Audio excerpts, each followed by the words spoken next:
जी। और यह साहब, वज़ीर आज़म का ये जो बयान है, इसके ऊपर एक सोशल मीडिया भरा पड़ा है कि वज़ीर आज़म साहब आप ये भी बताएं कि जो बच्चियां रेप होती हैं, क्या उनका भी मसला लिबास का है?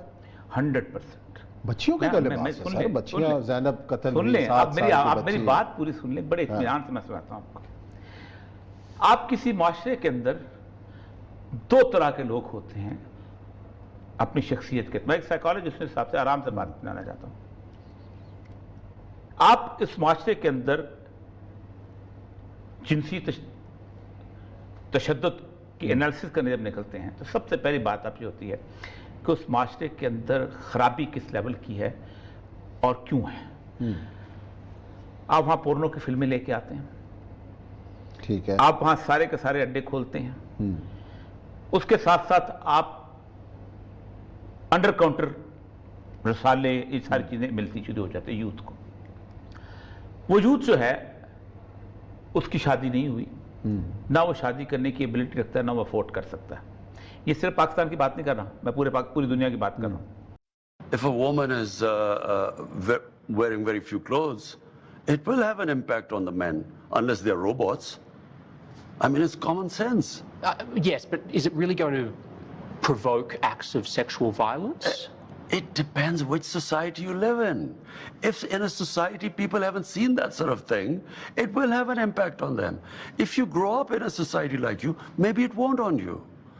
This cultural imperialism, whatever is in our culture, must be acceptable to everyone else. It's not.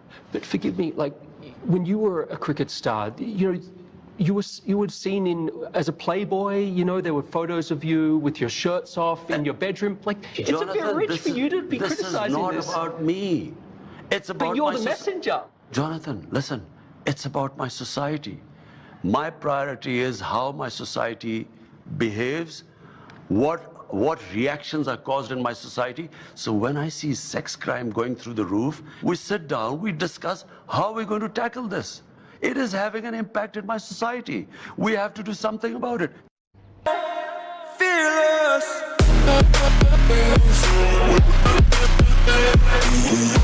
आज ऑल इंडिया टाइम्स में हम डिस्कस करेंगे पाकिस्तान के प्रधानमंत्री के एक स्टेटमेंट जो उन्होंने अमेरिकन टीवी को इंटरव्यू देते वक्त कहा।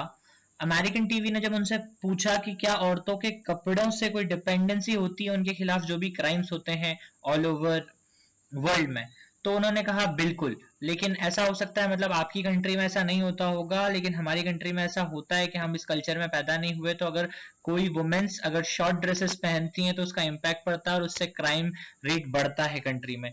मतलब एक नैरो माइंडेड मेंटालिटी पाकिस्तान के प्राइम मिनिस्टर ने दी है जो वहां के वजीर आजम है, और उन्हीं की इस मेंटालिटी को आगे बढ़ा रही है उनकी मीडिया, और वो किस कदर और दूसरी कंट्रीज को डिस्कस कर रहे हैं और सिर्फ ये बता रहे हैं कि Pakistan and all Islamic countries are safe in the serial killer mode, और सारी चीजों में वो लोग ज्यादा सेफ हैं। इसने इंग्लिश में जो इंटरव्यू में इमरान ने कहा वो प्रॉपर साफ तौर पर ये कह रहा था कि हमारे यहाँ की, हमारे देश की मेंटालिटी खराब है। आप लोगों को वीडियो काफी पसंद आएगी, एंड तक जरूर देखिएगा। जो भी आप इसके बारे में सोचते हैं तो हमें कमेंट बॉक्स में अवश्य बताएं।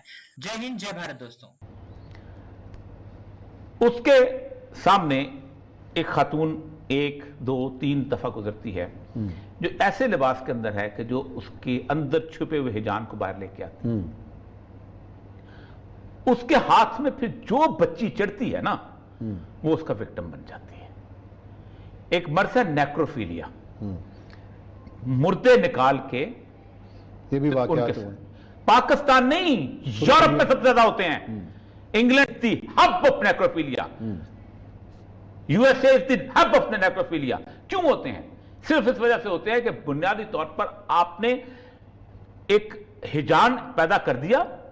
वो कहता है लड़की तो मुझे मिल गई, मैंने हर अंदाज से उसका सेक्स कर लिया, अब उसके पास अजीबोगरीब कोई रास्ता नहीं रहेगा अपने उसको मजीद चॉइसेस बनाने का और मजीद रंगीनी पैदा करना। वो लाच रहता है उसका करता है, वो जानवर पकड़ता है उसके साथ करता है।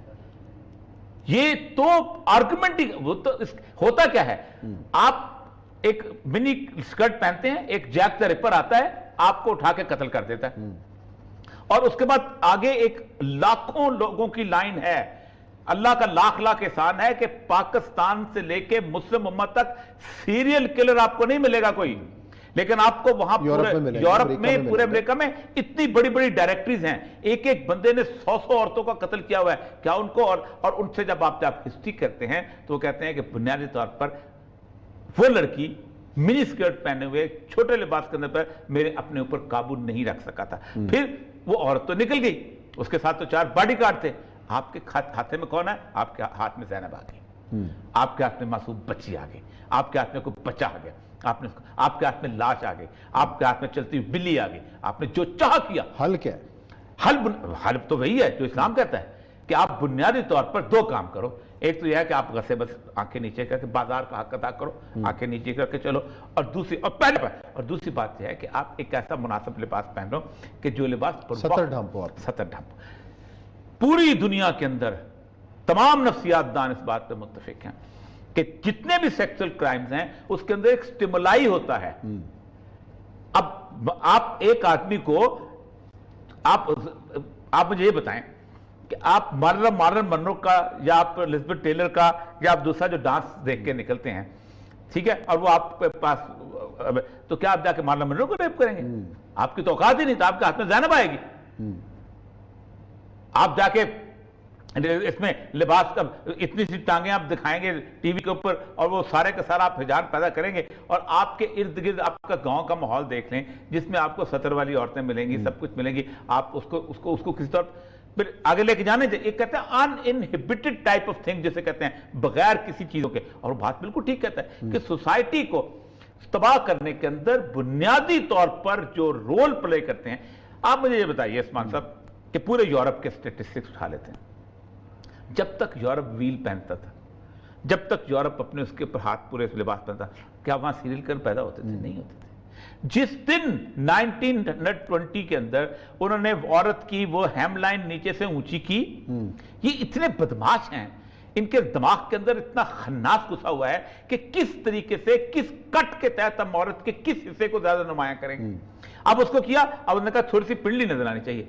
आप देखें मिंटो का एक अफसाना है जिसमें वो, इसके बाद ये जो अशोक का भाई था, एक्टर बहुत बड़ा मशहूर नाम था उसका, गुलकार का जो भाई था, उसके बारे में वो गुफ्तगू करता है। वो कहता है कि वो मैं उसके साथ बैठा हुआ था तो वो किसी खातून एक्ट्रेस की टांगे जो थी वो उसको नजर आ रही थी, पिंडलियां, और वो इस हिजान में आ गया था तो मुझे लगता था कि किसी औरत को रेप कर देगा जाके। क्यों?